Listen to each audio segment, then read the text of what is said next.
इस कहानी के लेखक है संजय कांबले।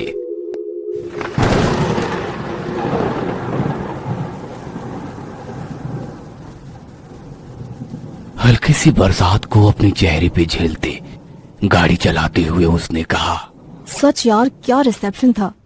हाँ ना, उस दुल्हन का ड्रेस देखा, 70,000 का था। होगा भी, पर दुल्हन से ज्यादा उसकी माँ सज धज के आई थी। बहुत खर्चा हुआ होगा ना। जिंदगी में शादी भी एक ही बार होती है। हाँ यार।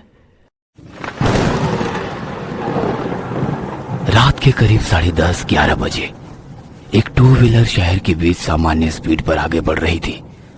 दोनों गाड़ी पे बातें करने में मग्न थे। बड़े शहरों में वैसे दिन क्या रात क्या सब समान होता है, इसलिए रास्ते में थोड़ी बहुत ट्रैफिक थी। और तभी उनकी गाड़ी एक सुनसान सड़क पर आई। खुशबू, जरा गाड़ी रोकना। क्या हुआ? प्लीज रोकना यार, एक काम याद आ गया। खुशबू ने स्पीड कम करते हुए रास्ते के बाजू में गाड़ी रोक दी। मनीषा गाड़ी से नीचे उतर गई। सिर्फ 5 मिनट, पापा की दवाई लेनी है। खुशबू ने पीछे देखा तो कुछ ही दूरी पर, यानी कि लगभग 50 कदमों की दूरी पर एक मेडिकल स्टोर था। मेडिकल के बाहर थोड़ी भीड़ थी, क्योंकि आसपास का कोई और मेडिकल खुला नहीं था। तो खुशबू को यह समझ आया कि थोड़ी देर हो जाएगी, तो उसने अपने विनती भरी स्वर में कहा, हाँ, पर थोड़ा जल्दी, वरना घर वाले गुस्सा होंगे। पहले ही बहुत देर हो गई है और ये रास्ता भी थोड़ा डरावना है। डर? और तुझे? तू कब से डरने लगी खुशबू? हंसते हुए मनीषा ने कहा, और वो मेडिकल की ओर जाने लगी। खुशबू की नजर अब आजू बाजू घूमने लगी। उसकी बाईं ओर 8-10 फीट की ही दूरी पर एक विशाल इमली का पेड़ था, और उसी के पीछे 15-20 फीट ऊंची पत्थर की एक दीवार थी। अपने आजू बाजू देखते हुए खुशबू खुद से ही बुदबुदाई, मुझे नहीं लगता डर, पर अंधेरा भी बहुत है ना। डर तो लगेगा। तभी एक भारी सी आवाज आई और वो चौंक गई। पर उसी पल अपने आप को संभालते हुए उसने पीछे मुड़ के देखा। लगभग 25 की उम्र वाला एक जवान लड़का उस पेड़ के नीचे खड़ा था। पीछे से आने वाली गाड़ी की रोशनी में उसने देखा कि उसका रंग सांवला, हल्की सी दाढ़ी, चश्मा, white shirt and blue jeans में था वो। खुशबू ने उस लड़के को नजरअंदाज किया और मेडिकल के पास खड़ी अपने दोस्त को देखने लगी। तभी उस जवान लड़के ने फिर से कहा, हम चाहे 4 लोगों में कितना भी साहसी बने, पर हमारे साहस का असली इम्तिहान ऐसे अनजान सुनसान जगह पे फैला हुआ अंधेरा लेता है। खुशबू चुपचाप खड़ी रही और उस लड़के ने फिर से कहा, डर लग रहा है ना मुझसे, पर डरो मत, मैं भूत नहीं हूँ। एक्सक्यूज मी, मुझे भूत प्रेत पर विश्वास नहीं है और मैं अनजान लोगों से बात नहीं करती। गुस्से गुस्से में उसने अपना मोबाइल निकाला और मेडिकल में खड़ी मनीषा को कॉल किया। और कितनी देर लगेगी? बस 5 मिनट। फोन रख के वो उस लड़के को ढूंढने लगी, पर वो कहीं नजर नहीं आया और वो अपने आप से बोली, स्टूपिड इडियट। मुझे बुलाया आपने? उस लड़के की आवाज आई और वो एक बार फिर से चौंक गई। उसने मुड़ के देखा तो वो लड़का वहीं खड़ा था। नहीं। उसकी आवाज में डर था। डर गए क्या आप? मुझे भूत समझकर आप तो चौंक गए। देखिए, मुझे इन फालतू बातों पर विश्वास नहीं है। कुछ भी कहो, पर आप डर गए, क्योंकि अब तक 10 बार आपने मेरे पैरों को देखा है। मैंने नोटिस किया। उसकी बात सुनकर खुशबू चौंक गई। नहीं तो? आपको क्या लगता है, जो दिखता है वही सच होता है? वो थोड़ी कश्मकश में फंस गई। मन में अजीब अजीब ख्याल आने लगे। अगर मैं मेडिकल के पास मनीषा के पास जाती हूँ तो इससे लगेगा मैं डर गई, और यहीं खड़ी रहूंगी तो इसकी फालतू बकवास सुननी पड़ेगी। मैडम जी, मैं फालतू की बकवास नहीं कर रहा हूँ। ये सुनते ही खुशबू सुन्न सी हो गई। अब उसे खुद की धड़कन सुनाई देने लगी। डर नहीं, पर बेचैनी सी होने लगी उसे। उसने फिर से उसके पैरों की ओर देखा। मैडम जी, जैसा दिखता है वैसा होता नहीं। अगर मेरे पैर उल्टे होते तो आप मुझे भूत समझ लेती, पर उस मेडिकल स्टोर के बाहर खड़ी अपनी दोस्त को देखा। तभी खुशबू ने उस मेडिकल की ओर देखा। उसकी दोस्त अभी भी वहीं खड़ी थी। आगे कुछ लोग भी थे, उनमें 2 महिलाएं भी थी। फिर खुशबू उस लड़के की ओर देखकर बोली, हाँ, देखा। क्यों? तभी उस लड़के ने गंभीर स्वर में कहा, आपकी दोस्त उस बंद मेडिकल के बाहर अकेली खड़ी है। पागल की तरह। ये दिख रहा है आपको? उसकी उन बातों से खुशबू के पैरों तले जमीन सड़क सी गई और उसने झटके से मुड़ के देखा तो मेडिकल खोली थी और उसकी दोस्त अभी भी लाइन में खड़ी थी। खुशबू को बहुत गुस्सा आया। अरे मैड, होश में तो हो ना, या थोड़ी पी रखी है? वो मेडिकल स्टोर आपको बंद दिख रहा है। तभी वो लड़का शांति से कहने लगा, मैं तो होश में हूँ, पर आपकी नजर आपको धोखा दे रही है। ठीक से देखो। उसकी भारी आवाज खुशबू के कानों में गूंज रही थी। उसे कुछ भी समझ नहीं आ रहा था। उसके चेहरे के डर को देखते हुए उसने फिर से कहा, क्या हुआ? पीछे मुड़ने का साहस नहीं हो रहा ना? तुम्हारी फालतू की बातें बंद करो। इसी को डर कहते हैं। वैसा तो कुछ भी नहीं, मुझे डर नहीं लगता। और प्लीज अपनी ये बकवास अभी बंद करो। Please leave me. हम कितना इनकार करें, मन के एक छोटे से कोने में डर छुपा होता है और हर शहर में एक तो ऐसी जगह होती है। वहां से गुजरते हुए हमारे मन में डर सा लगता है। अक्सर चार लोगों में मुझे डर नहीं लगता कहने वाले ऐसी जगह डर जाते हैं। ऐसा है क्या? और वो कौन सी जगह है? कोई ऐसी इमारत जो कई सालों से निर्मनुष्य हो, या शहर के बाहर कोई शमशान भूमि, सरकारी अस्पताल की पीछे वाली दीवार, या अस्पताल का पोस्टमार्टम रूम जहां मरे हुए शरीर की चीर फाड़ होती है। ऐसी जगह पल भर के लिए इंसान को बेचैन कर देती है। होगा शायद, पर यहाँ तो ऐसा कुछ नहीं दिखाई दे रहा है ना? अपनी भौहें ऊंची करते हुए उसने कहा। क्या? उसकी प्रश्नात्मक नजर को देखते हुए उस लड़के की नजर इमली के पेड़ के पीछे पत्थर की उस दीवार पर आकर रुकी। अपनी शांत और गंभीर आवाज में उसने कहा, ये सरकारी अस्पताल की पीछे वाली दीवार है और इस दीवार के बराबर पीछे एक रूम है, पोस्टमार्टम रूम, जहां भी किसी शरीर की चीर फाड़। बस। अपनी कान को बंद करते हुए उसने अपनी आंखें बंद कर ली और उस लड़के को बीच में ही रोक दिया। फिर उसने मोबाइल निकाला और अपनी कानों में लगाया। ना चाहते हुए भी उसने तिरछी नजर से उस दीवार की ओर देखा, जिसे देखकर उसका मन और भी बेचैन सा होने लगा। यहाँ से तो जाना ही बेहतर है। खुशबू बुदबुदाई। मनीषा को दवाई मिली होगी या नहीं ये देखने वो पीछे मेडिकल स्टोर की तरफ मुड़ी और उसकी धड़कन थम सी गई। डर की एक लहर मानो उसकी पूरे शरीर में उठ गई। वो मेडिकल बंद थी। मनीषा अकेले उस स्टोर के बाहर खड़ी थी और खुशबू को घूर रही थी। उसका पूरा गला सूख गया था, मानो जैसे पल थम सा गया हो। कुछ पल वो उसे ही देख रही थी और पलक झपकते ही सब पुराने जैसा दिखने लगा। मेडिकल स्टोर खुला था और मनीषा उस स्टोर वाले के साथ कुछ बातें कर रही थी। खुशबू ने गर्दन घुमाई और उस लड़के को देखने लगी तो वो कहीं नजर ही नहीं आया। अभी भी उसका दिल जोर जोर से धड़क रहा था। इमली के पेड़ के पीछे वाली दीवार पर आकर रुकी हुई उसकी नजर उसे डर का एहसास दे रही थी। और अचानक कुत्ते के भौंकने से वो एक बार और चौंक गई। उसने कुत्तों की आवाज की ओर देखा। हड्डियों का ढांचा, हल्के भूरे रंग के बाल और पीछे की टांग से लंगड़ाते हुए वो कुत्ता जोर जोर से भौंक रहा था। खुशबू ने अपनी बेचैनी भरी नजरों से उस कुत्ते की ओर देखा और वो कुत्ता अपनी पूरी शक्ति लगाकर उस इमली के पेड़ की ओर देखकर भौंक रहा था। उसे देखकर उस कुत्ते के साथ आसपास के सारे कुत्ते भी भौंकने लगे। ये सब नजारा देख वो और डर गई और अपने आप से बुदबुदाने लगी। अब इस कुत्ते की पूंछ पर किसने पैर रख दिया?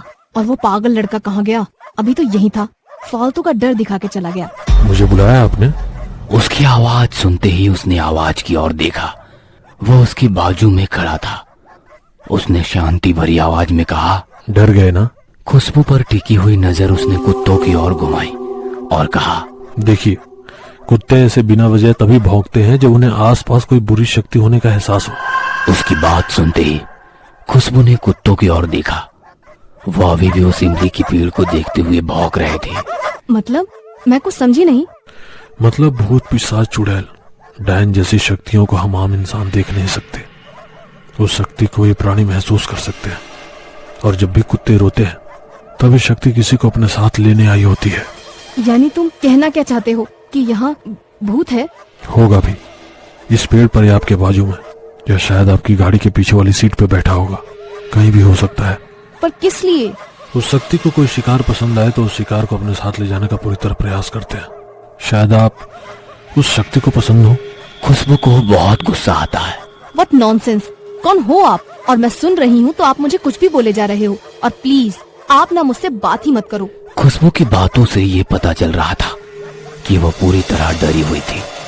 अपना डर छुपाने के लिए उसने अपना फोन निकाला और मनीषा को फोन लगाने लगी। चल यार, स्टूपिड, सॉरी यार, ये दवाई दूसरी कोई भी जगह नहीं मिलती। तभी खुशबू ने गाड़ी स्टार्ट की और कहा, तुझे नहीं, उस लड़के को कहा जो इतनी देर से बकबक करके मुझे बोर कर रहा था। कुछ भी, कब से देख रही हूँ तुझे। तू तो अकेली खड़ी थी, कोई भी नहीं था तेरे आसपास। अरे उस इमली के पेड़ के नीचे खड़ा था, शायद तेरा ध्यान नहीं था। पर ऐसा कहते हैं कि इमली के पेड़ के नीचे बुरी शक्तियों का वास होता है। मतलब के भूत।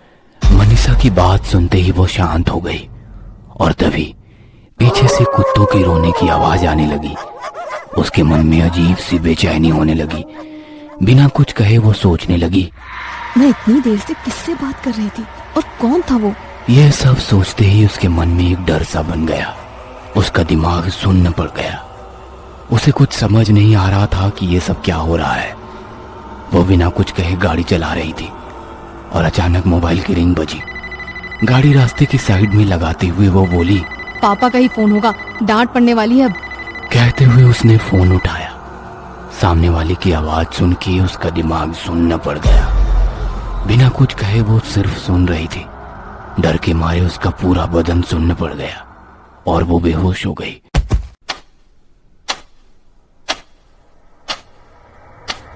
दूसरे दिन रात 10 बजे। अजी सुनिए, खुशबू को होश आ गया है। आवाज सुनते ही डॉक्टर और उसके पापा दौड़ते हुए आ गए। बेटा, अब कैसा लग रहा है? और कल रात क्या हुआ था, कुछ याद है? उसने आंखें खोली तो वो अस्पताल में थी। खुशबू अभी भी उस हादसे से उभरी नहीं थी। उसका सिर भारी हो गया था, पूरा बदन बुखार से तप रहा था। वो बिना कुछ कहे बेड पर पड़ी रही। मनीषा और खुशबू के घर वाले उसकी और चिंता से देख रहे थे और मनीषा सबको बताने लगी, रिसेप्शन से लौटते वक्त पापा की दवाई लेने के लिए हम उस मेडिकल के पास रुके। भीड़ होने के कारण थोड़ी देर हो गई। और मनीषा की बात सुनते ही खुशबू को रात को घटी पूरी घटना आंखों के सामने आ गई। मनीषा ने दवाई ली और गाड़ी पर घर की ओर निकले। आते समय एक कॉल आया। गाड़ी रास्ते के बाजू में रोककर कॉल उठाया। लगा कि पापा का कॉल होगा, पर फोन पे मनीषा गुस्से से चिल्ला रही थी, कहाँ है तू? मुझे मेडिकल में अकेला छोड़कर कहाँ चली गई तू? कितनी देर से तेरे लिए रुकी थी। आखिरकार मैं ऑटो से घर आ गई। 2 घंटे हो गए, तुझे सब ढूंढ रहे हैं और तू फोन क्यों नहीं उठा रही है? फोन पर मनीषा की बात सुन के मेरा दिमाग सुन पड़ गया। फिर गाड़ी पे पीछे कौन बैठा था? उसकी डरी हुई बेचैन नजर आजू बाजू घूम रही थी। उसने गाड़ी घुमाई और वापस इमली के पेड़ के पास आकर रुकी। पीछे मेडिकल बंद था और वो कुत्ते अब खुशबू को देखकर रोने लगे थे।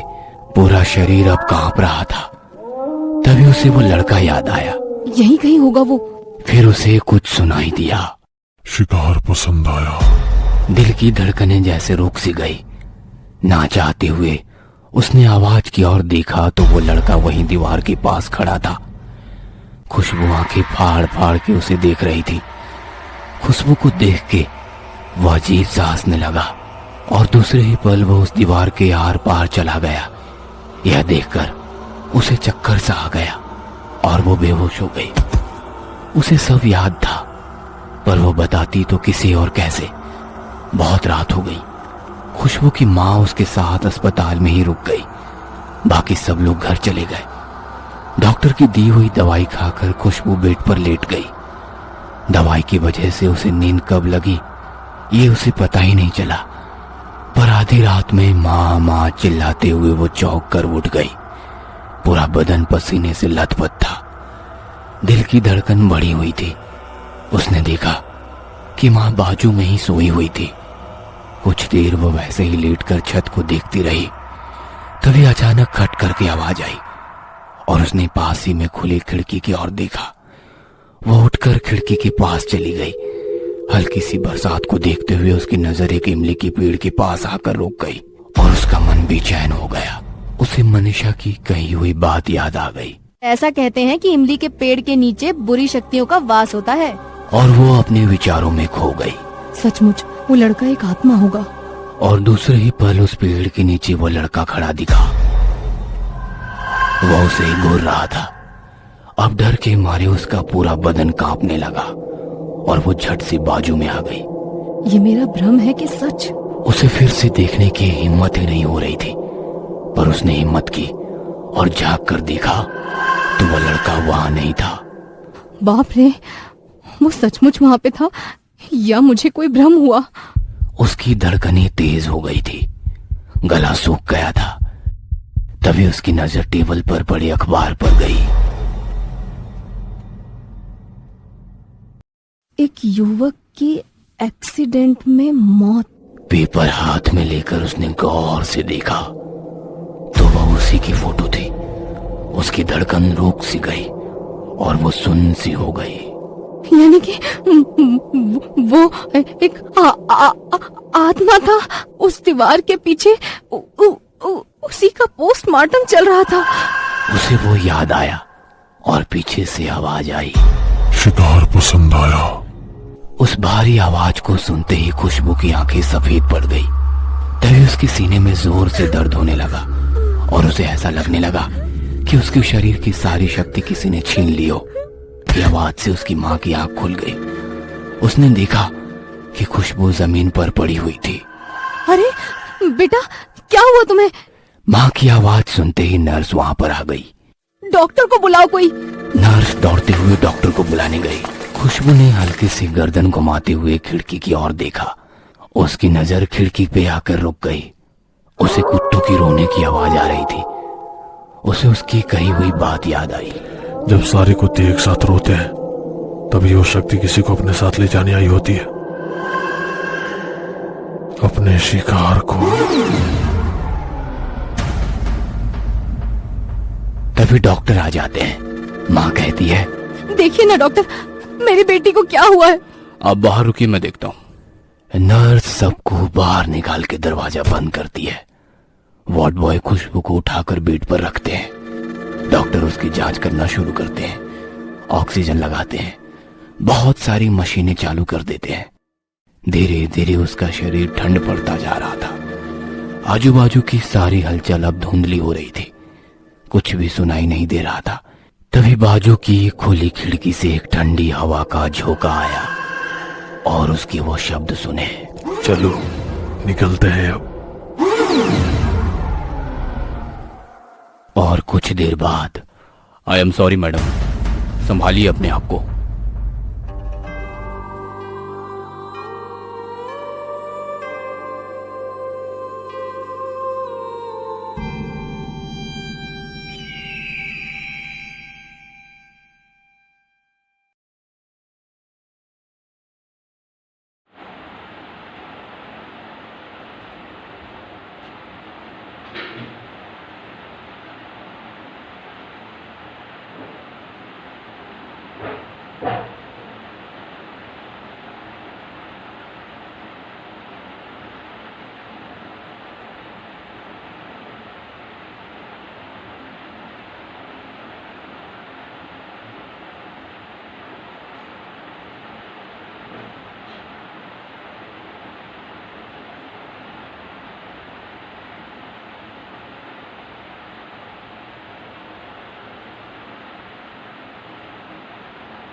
Thank you.